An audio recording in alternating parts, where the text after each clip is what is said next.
Arkansas rushes to kill potentially innocent men. What's in the news with stories on Saudi Arabia women's rights, the TSA, IRS, strippers, and Backwordz. And a Statists Gonna State segment on CIA Director Mike Pompeo and Julian Assange. Welcome to The Lava Flow, channeling the flow of information to the libertarian, anarcho-capitalist, voluntarist, and agorist community. Find us at thelavaflow.com. Here's your host, Roger Paxton.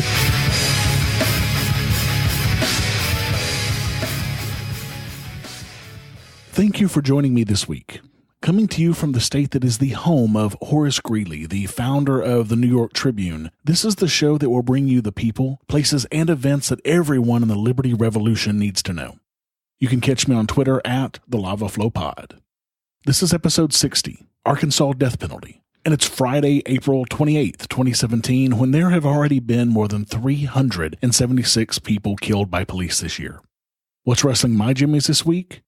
You're about to find out. Let's do it to it.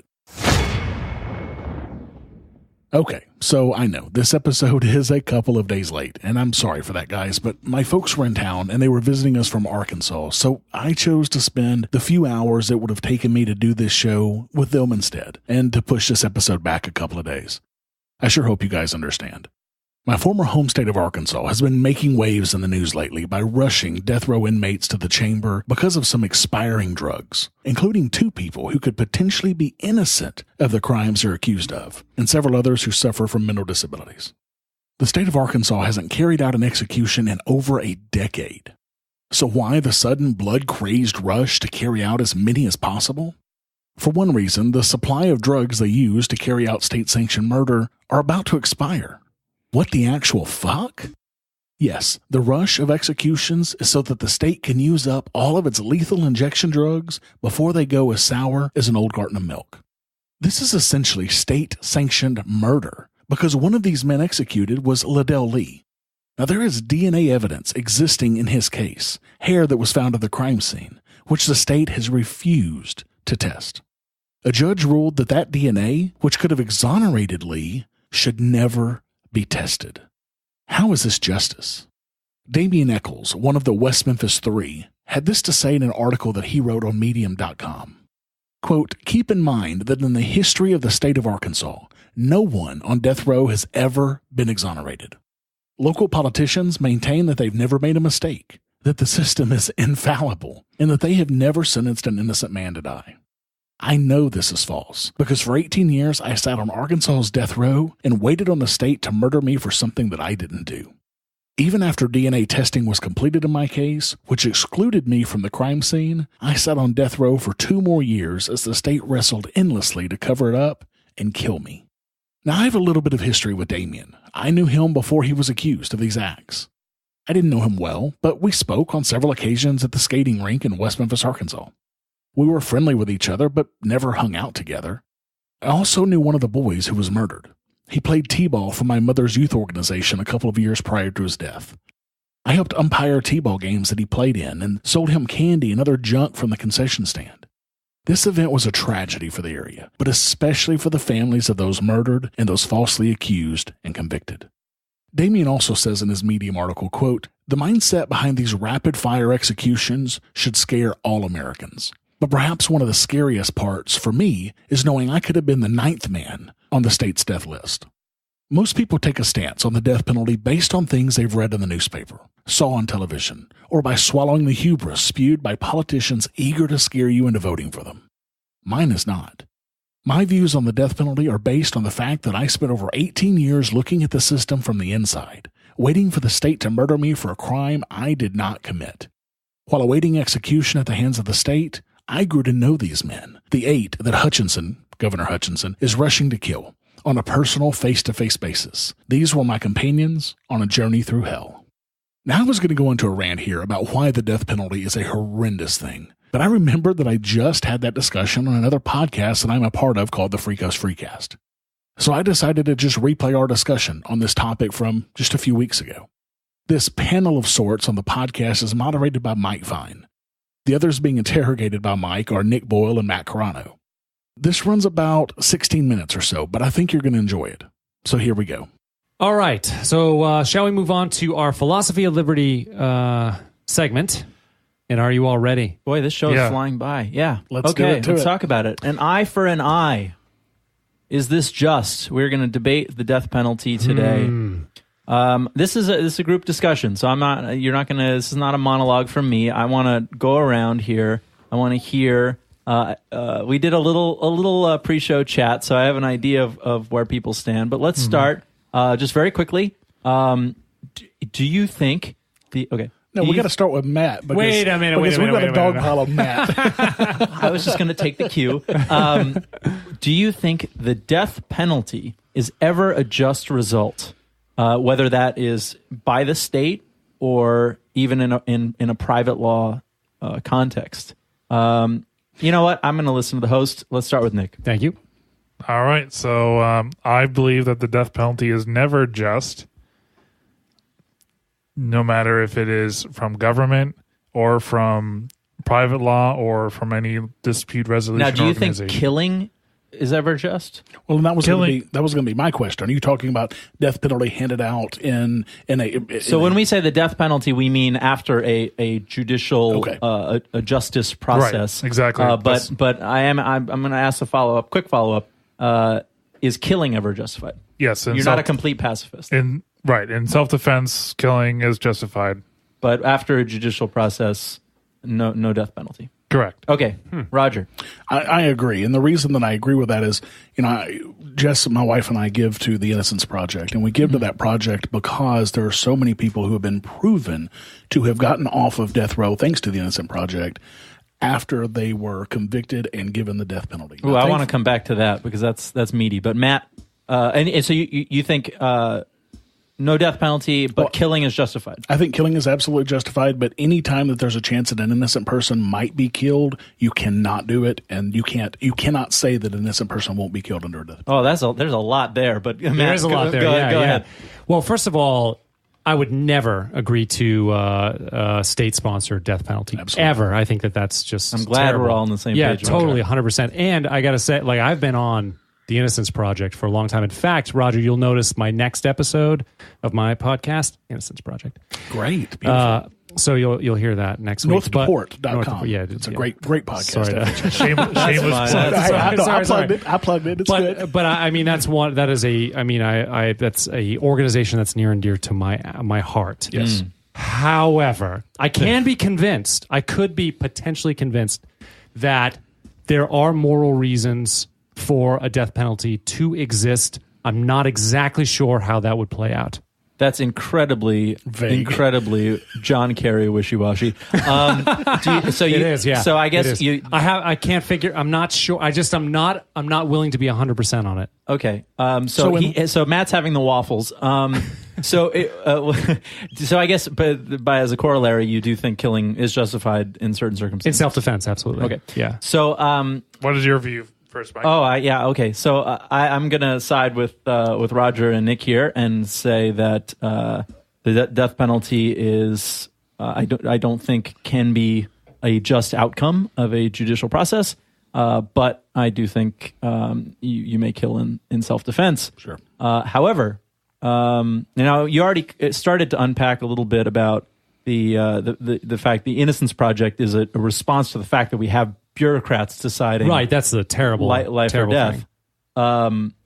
But Roger, you did say that you could only kill in a situation where an innocent person could not possibly be victimized after by that. a jury. Now, obviously, in a situation where there is a self-defense situation going on, there is a possibility that an innocent person could be killed.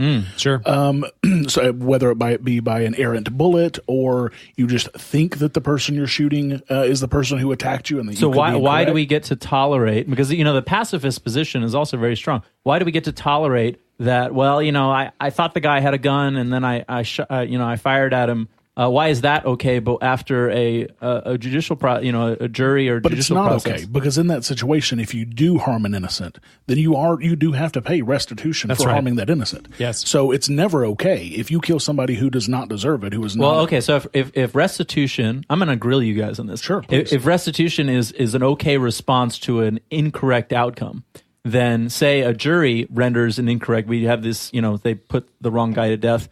Well, then, maybe they or the person who prosecuted that could pay restitution just the same as if they'd accidentally shot him. You have to talk about proportionality here.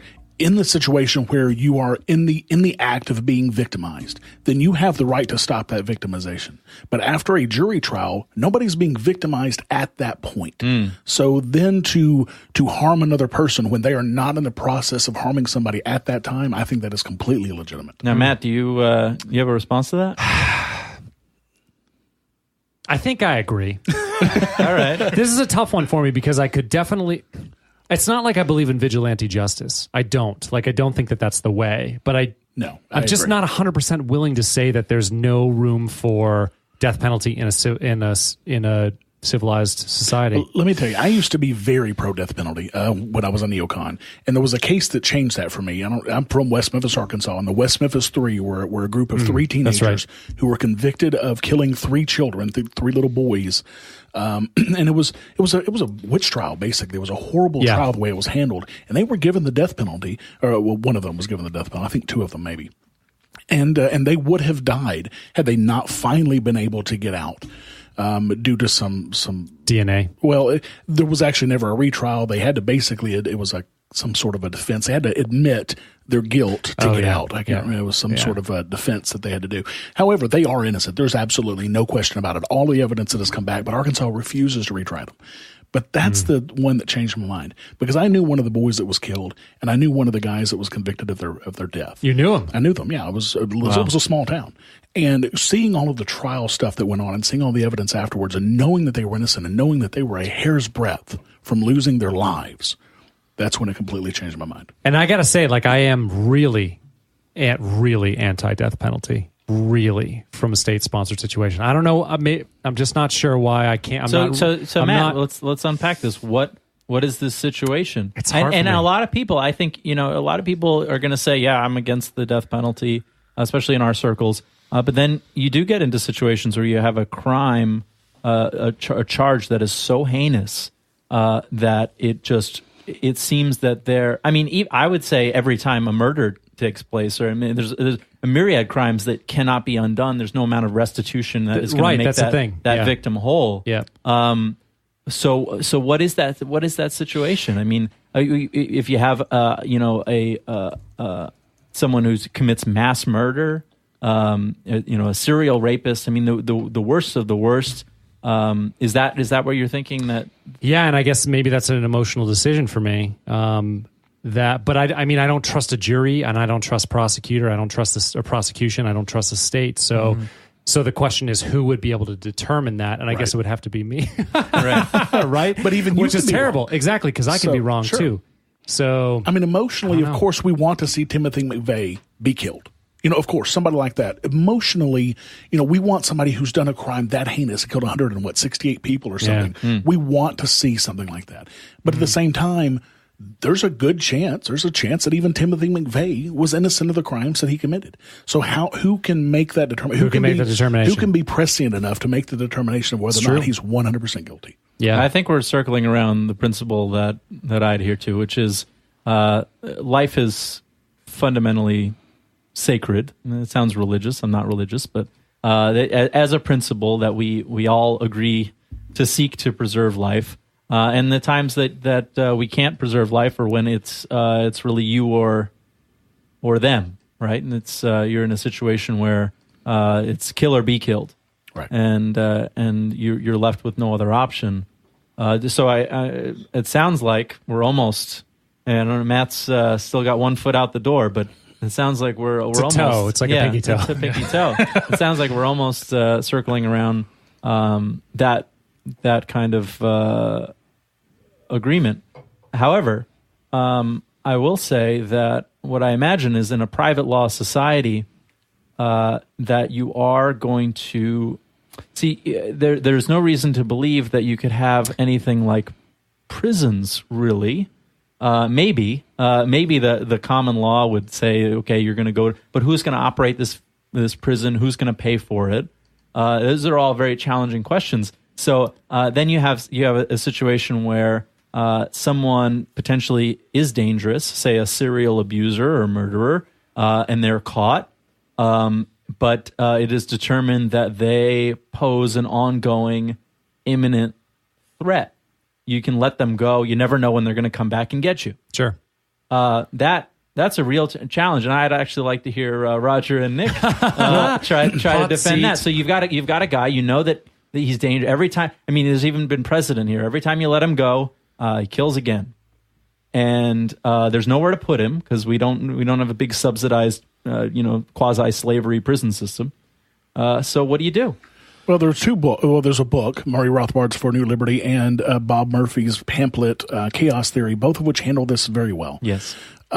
Frankly, if we are going to honestly be for the non-aggression principle, we cannot cage another human being, right? Not against their will. Now, they could choose to go into a private prison to pay off their restitution or whatever, if they wanted to.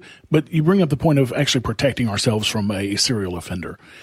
In a free market society, we would have a much better police force who actually had to protect the people that are paying them money. Yeah, but then you've got one police officer who's following this guy around for the rest of their life. No. I mean, you would have your property protected. You would have your business protected. You would have your neighborhood protected properly. Our current police force does not do that. As a matter of fact, Supreme Court has said they don't have to. They have no obligation to protect the citizen. I don't have the statistics on this, but I'm gonna take a leap and say that there are not many heinous crimes happening in shopping malls.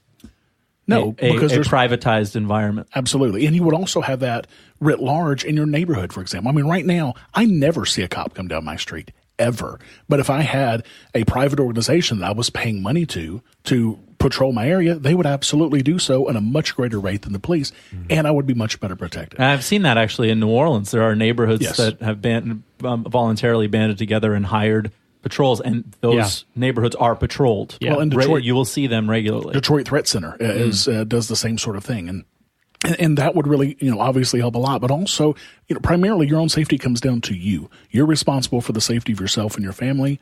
That's why I carry a gun everywhere I go. But you did you may be sidestepping the crux of this here, which is we are agreeing that. You may take a life if there's an imminent threat to your life. Right. And that's really the only case where you can take a life. And there are these situations where even if you are not on the street with the mugger pointing the gun at you, there is a sense that someone is so will eventually try to get to you, unreformable that they do pose an ongoing imminent threat. Nick, what do you think? Well, so I don't know if you've read this free book, but it's called, I think it's Practical Anarchy by Stephen Molyneux. I have not. I know of it. Yeah, he talks about dispute resolution organizations. It might actually be an argument for Matt. So, for example, if you... I don't think I want to be in Stefan's camp. But, it happened. But, so say if you're like a Muslim and there's Sharia law, and you subscribe to Sharia law voluntarily, and then you or someone... Hi, I'd like to cancel my subscription to Sharia law. Please hold. Because in Sharia law, it's there's a lot of... You could cut off hands, you can kill people, there's death penalty. And if you voluntarily say that if I'm found guilty of this... by whatever the Sharia law justice system is, and you get killed by, or you kill someone by that, and then you're found guilty under the Sharia law thing, which you voluntarily subscribe to, then maybe you could be you consented to you could opt into a community that has the death penalty, right? Yes, and I believe you could, and you could also opt into to obviously take your own life, sure. But I think that's a little bit different. I think that what we're talking about is because it would be non-voluntary in the situation that we're referring to. I mean, the person who's being put to death is not wanting that. You mentioned the Well, they did want. They could opt into the hypothetically. society. They wanted the benefits of the society, Right. or the code of rules that they opted into, which involve such and such people facing the death penalty. You mentioned earlier about the, how to protect yourself from a serial offender. A person like that would be shunned from society. They would not be allowed on most private property. Now, some private property may still allow them, and certainly not welfare and all the other ways. Of course, right. But if I'm running a business that caters to the undesirables, I don't know, whatever that business may be, then I may want people like that on my business. Dive bar. Sure, whatever the case may be.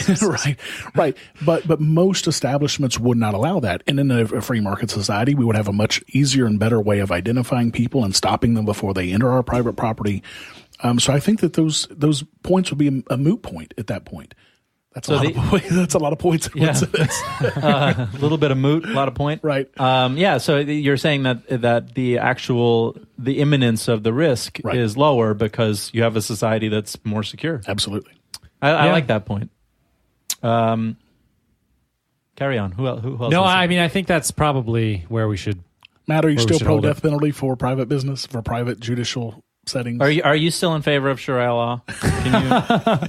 I cannot confirm, nor can I deny. No, I'm just not 100% convinced that there's no place for it in a civilized society. I'm not saying that I'm not for the death penalty. I'll throw out there that even if you opt into Sharia law, I would defend the principle that you could appeal that outside of the Sharia court to an independent. Right. Sure. And I would agree with you as well. I think that principle of third-party appeal is sort of fundamental to my view of a private law society. Yeah. And next week on the Free Coast Philosophy segment will be abortion and religion. All in one. It's going to be a heck of a dinner party. Okay. Right. The plea deal that I spoke about in that clip that the West Memphis Three took in this case to get out of prison to save their lives was called an Alford plea. The name of it escaped me at the time, but Damien Eccles also talked about that plea in this Medium article. He said, quote, "In the end, rather than take my chances in a legal system that was as rotten as a bad tooth, I took an Alford plea. An Alford plea is a paradox. It means you get to maintain your innocence, even as you accept a guilty plea. It makes no sense to anyone capable of logical thinking, and the only reason it exists is so the state can't be held accountable for sentencing an innocent person to death. Part of this plea deal was that I could never sue the state of Arkansas for what they had done to me. Why would I take such a deal? Because I knew that if I didn't, I'd eventually be right where Lindo Lee is now, looking into the face of death, despite having evidence that would have gained us exoneration in a less corrupt forum. I understand the desire for vengeance. I understand the need for completion. But if one innocent man loses his life because of a system, then that system has to go." Have you subscribed to The Lava Flow on iTunes or any mobile device yet? Then what's wrong with you? Go to thelavaflow.com/subscribe so you don't miss a minute of the show. And while you're subscribing, make sure to leave me a 5-star rating and review the show to help others find our podcast. thelavaflow.com/subscribe. What's in the news? The news you need to know from a libertarian perspective.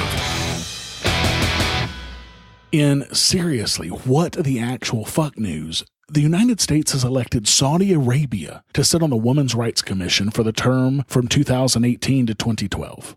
I guess it could be worse. They could have put the Westboro Baptist Church on the Gay Rights Commission. The Women's Rights Commission is the UN agency that is, quote, exclusively dedicated to the promotion of gender equality and the empowerment of women. The Geneva-based human rights group UN Watch called Saudi Arabia, quote, the world's most misogynistic regime. And the executive director of the UN Watch said, quote, electing Saudi Arabia to protect women's rights is like making an arsonist into the town fire chief. It's absurd and morally reprehensible. This is a black day for women's rights and for all human beings. Absolutely. Now let's be clear, women have almost no rights in Saudi Arabia. The World Economic Forum's 2016 Global Gender Gap Report ranked Saudi Arabia 141 out of 144 countries for gender parity, down from 134 out of 145 in 2015. Now, I don't believe gender parity is necessarily something to strive for either, but that's a topic for another day. But this does go to show you just how badly women are treated in the country. All women in Saudi Arabia, regardless of age, are required to have a male guardian who has the power to make critical decisions on their female charges' behalf, including travel abroad, marriage, work, and even access to health care. In restaurants, banks, and other public places in Saudi Arabia, women are required to enter and exit through special doors. Since the public sphere of life is the domain of men, women are expected to veil outside the secluded areas of their homes. Companies traditionally have been expected to create all-female areas if they hire women. Public transportation is segregated. Public places such as beaches and amusement parks are also segregated, sometimes by time, so that men and women can attend in different hours. In 2008, Kamisa Mohammed Sawadi, a 75-year-old woman, was sentenced to 40 lashes and imprisoned for allowing a man to deliver bread to her directly in her home. Women are not allowed to drive in Saudi Arabia. Saudi Arabia has no written ban on women driving, but Saudi law requires citizens to use a locally issued license while in the country. Such licenses are not issued to women at all, thus making it effectively illegal for women to drive. In July of 2011, a woman from Jeddah was sentenced to 10 lashes by whip for driving a car. In contrast to this punishment, activists point out that the maximum penalty for a traffic violation was a fine. Previously, when women were found driving, they would normally be questioned and forced to sign a pledge stating that they will never drive again.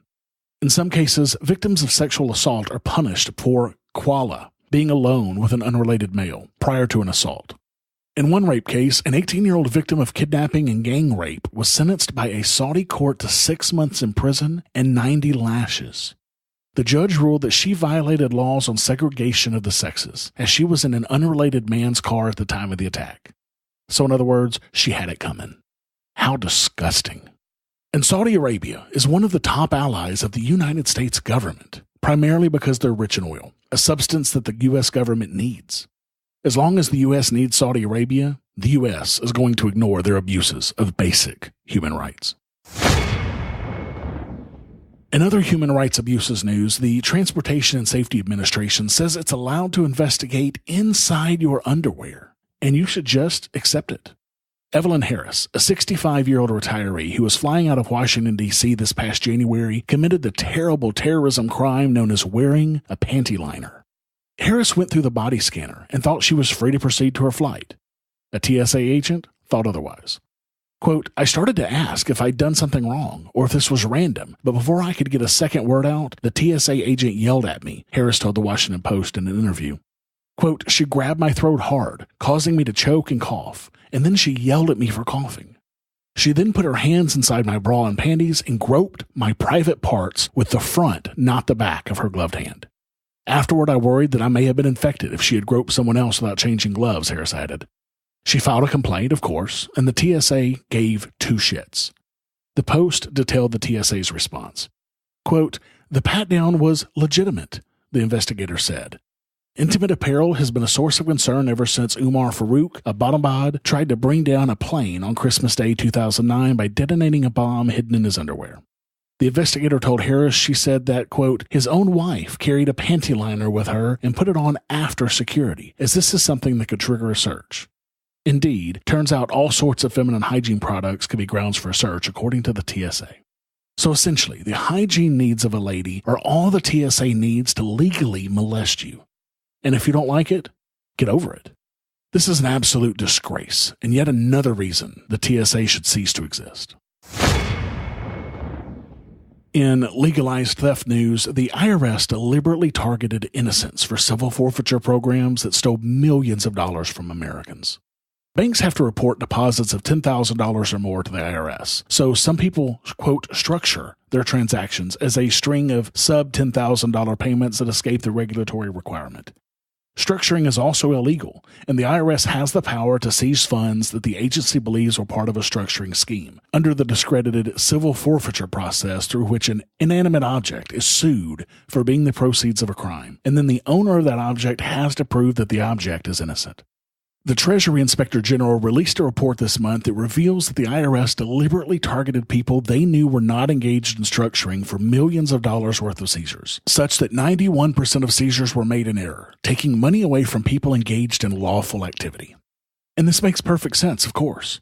Depositing $10,000 or more was an inherently suspicious act, but so was depositing $10,000 or less. In other words, anything that you do is suspicious. We talked about similar issues last episode with the reclining car seat being suspicious, and you can check that out at thelavaflow.com/59. Robert Everett Johnson, a lawyer with the Institute for Justice, said, quote, "Today's report confirms that the IRS used civil forfeiture to seize millions of dollars from innocent business owners.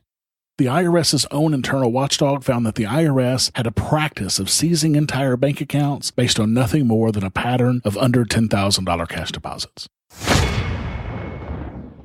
In more stolen money news, a Palm Beach County employee has been pocketing the licensing fees paid by strippers for years. Anita Petamy, 54, who had been employed with Palm Beach County for more than 20 years, is the culprit. Since 2013, Petamy was an administrative assistant with the county's public safety department.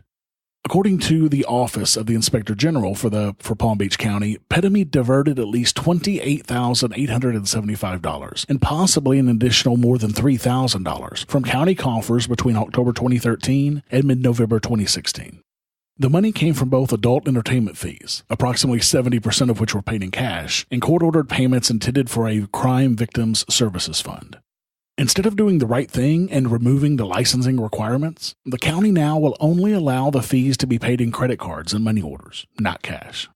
As Reason magazine said, quote, "Demanding strippers be licensed in the first place is a problem, though. There's no legitimate public safety or consumer protection element to the requirement.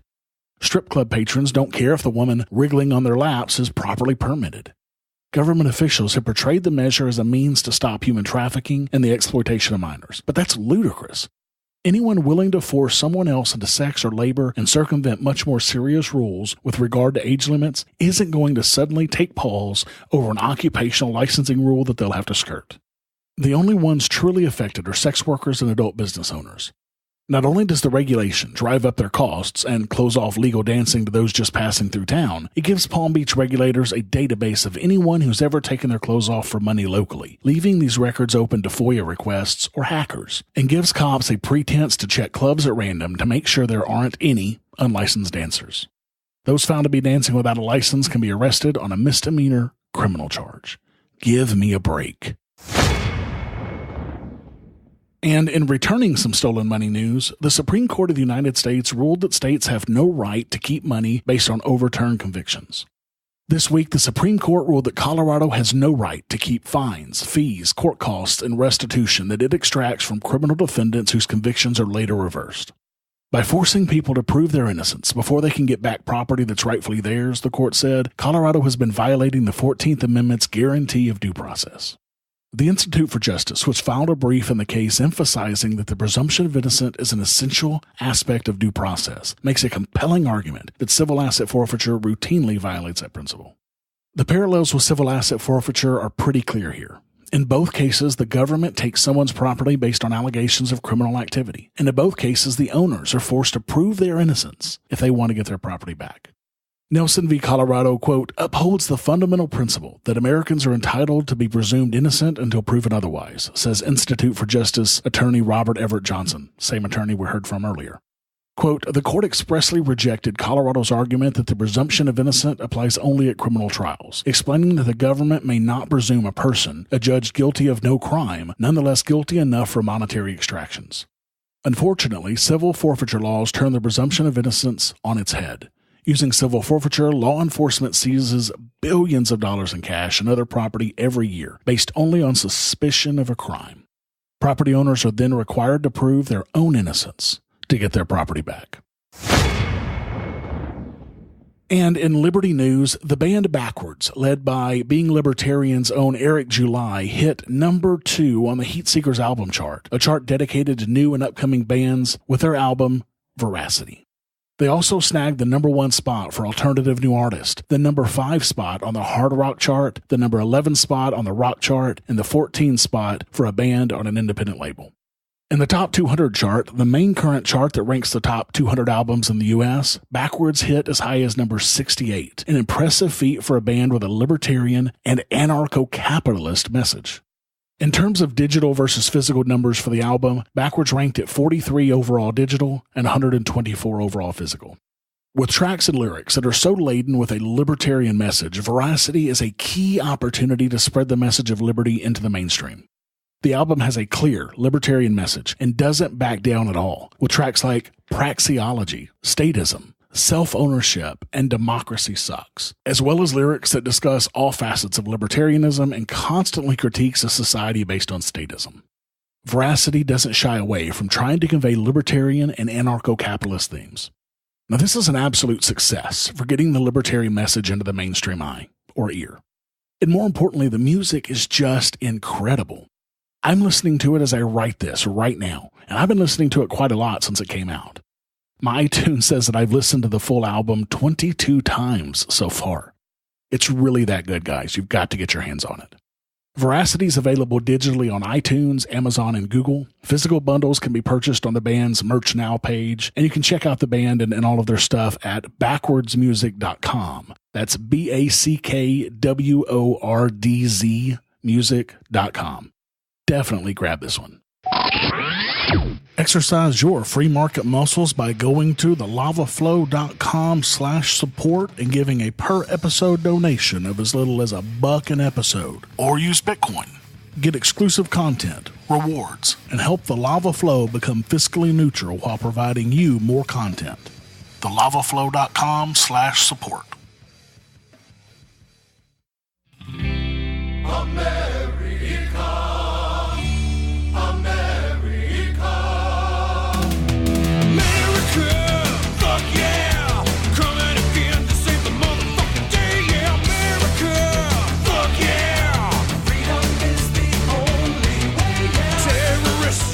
Statists Gonna State.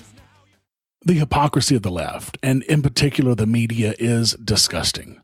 Back in February, after Donald Trump tweeted that the U.S. media were the, quote, enemy of the people, the targets of his insult exploded with indignation, devoting wall-to-wall media coverage to what they depicted as a grave assault on press freedoms more befitting of a tyranny.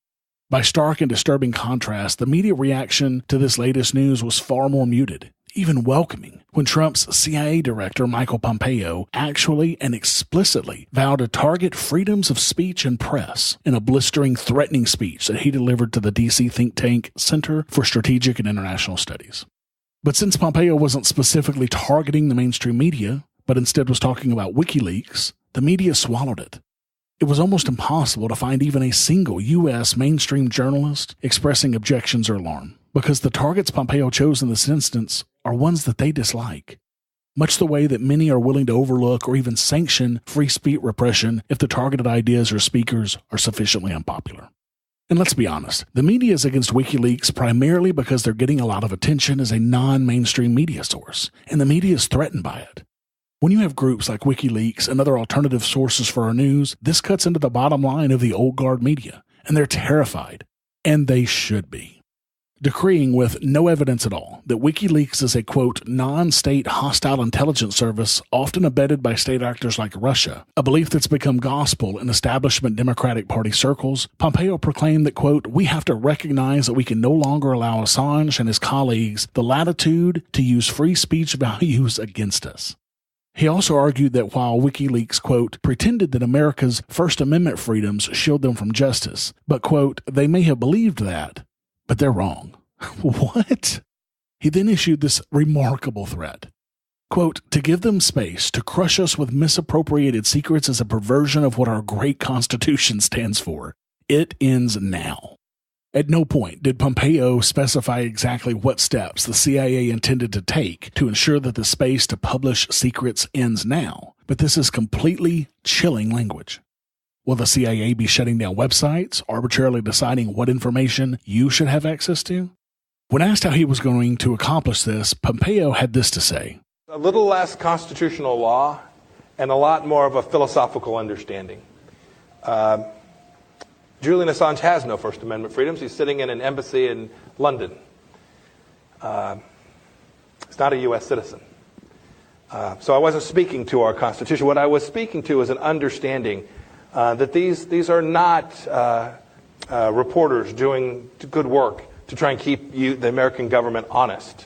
These are people who are actively recruiting agents to steal American secrets with the sole intent of destroying the American way of life. That is fundamentally different than a First Amendment activity as I understand them, and I think as most Americans understand them. So that's what I was really getting to. We've had administrations before that have been squeamish about going after these folks under some concept of this right to publish. No one has the right to actively engage in the theft of secrets from America with the intent to do harm to it. And just remind the audience here, a Harvard-trained lawyer, which I take great pride in. Yeah. It was a long time ago. Yeah. This just goes to show that Pompeo has no understanding of the Constitution whatsoever. It's been ruled over and over again since 1886 in Yickwu versus Hopkins, and more recently in 2008 with Bodemine v. Bush, that the Constitution applies to everyone, not just Americans. How is it that the head of the CIA has no understanding of this? No wonder the CIA thinks it's okay to spy on anyone as they see fit. Their boss knows shit about the Constitution. Hell, even the Obama administration understood this and concluded that trying to prosecute WikiLeaks would be impossible without directly threatening First Amendment press freedoms for everyone. And Mike Pompeo hangs his hat on the fact that he is a Harvard-educated lawyer? Seriously? Apparently a Harvard education isn't worth very much actual education. And of course, Assange responded via Twitter saying, quote, called a non-state intelligence service today by the state non-intelligence agency, which produced Al-Qaeda, ISIS, Iraq, Iran, and Pinochet. Assange nailed it there. This is the exact reason that we need someone like WikiLeaks, so we can see what our state non-intelligence agencies are up to and what consequences we will face because of it. I still firmly believe that the greatest threat to my freedom and the freedom of my friends and family is not ISIS or Al-Qaeda or whatever boogeyman they come up with next. The greatest threat to my freedom is the United States government. While we're talking about Assange, it also came out last week that the Justice Department is ready to file arrest charges against him and potentially other members of the WikiLeaks team. Last Thursday, CNN and the Washington Post cited unnamed U.S. officials as having information that the U.S. has prepared charges to make arrests related to WikiLeaks publishing tens of thousands of military documents leaked by Army whistleblower Chelsea Manning. CNN specifically reported that WikiLeaks founder Julian Assange, who's been living in a small room in the Ecuadorian embassy in London since 2012, was the subject of forthcoming arrest charges. The Post reported multiple members of the WikiLeaks group were being targeted as prosecutors drafted a memo laying out the charges. Possible charges include, quote, conspiracy, theft of government property, or violating the Espionage Act. However, officials told the Post that the memo is still incomplete and would need authorization from the highest levels of the Justice Department. This will surely develop more over the coming weeks, and I would be willing to bet the U.S. government starts making offers to the Ecuadorian government that they just can't refuse in exchange for Assange. Thank you for listening to the show this week. As always, I need to thank my favorite hostess, Jessica, for her help with this show. For the show notes to this episode, where I put links and other information that's been on the show, go to thelavaflow.com/60. I've got 2 new iTunes reviews this week. And Autumn Sunrise said, absolutely incredible. This is by far my favorite political podcast. Roger does an excellent job articulating and promoting the ideas of liberty in an easy-to-understand manner using relevant current events of the day that you won't see or hear from the mainstream media. I really wish this was a daily podcast. After I'm done listening to the most current episode, I often go back and listen to old episodes again so that I don't go through withdrawal. Wow, Autumn, that is an awesome review. Thank you so much. Hopefully I'll be able to bring you more content soon so you don't have to go through withdrawal. Squat Dude wasn't as thrilled with the show and left only a 3-star review. He had this to say: great political content. The political content of this podcast is exceptional. Paxton has nailed the libertarian viewpoint and is a very capable proponent. So why only 3 stars? His continuing use of profanity is beyond the pale and ruins an otherwise exceptional podcast. When will people learn that this type of speech doesn't demonstrate candidness or boldness or free spirit or whatever else they think it represents?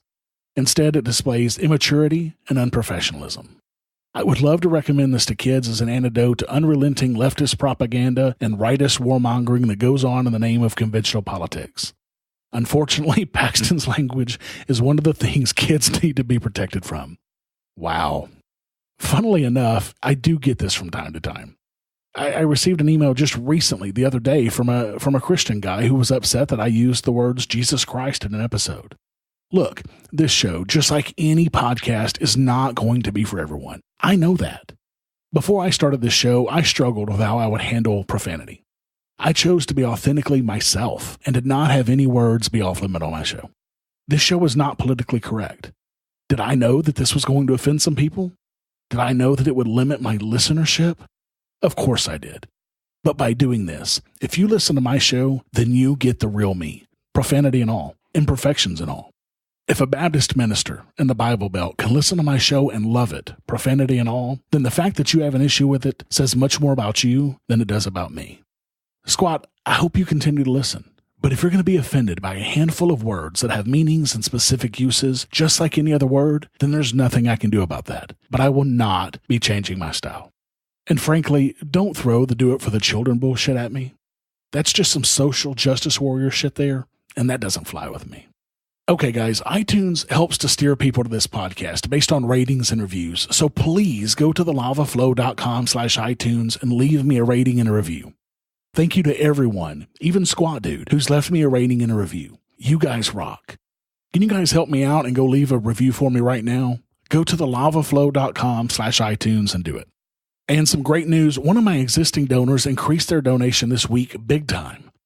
Terry increased from $1 per episode to $5 per episode through Patreon. Terry, thank you so much. And I also have a brand new donor as well. Link started a $2.50 per episode donation using Bitcoin. Link was one of the many Lava Flow listeners that I met at last year's Pork Fest for the first time. She then very soon after that moved to New Hampshire as part of the Free State Project. Link, thank you so much for the support. Thanks to Terry, Link, and all of my other awesome supporters, I'm now at $183.50 per episode, or 73.4% of the way towards my next goal of $250.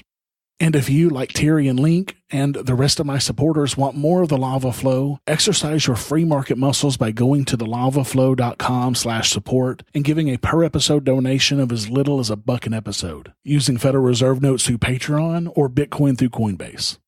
I want to be able to bring you more content very soon. So make sure to add your donation today to help make that happen. Until next time, keep striking the root. Thank you for listening to The Lava Flow at thelavaflow.com.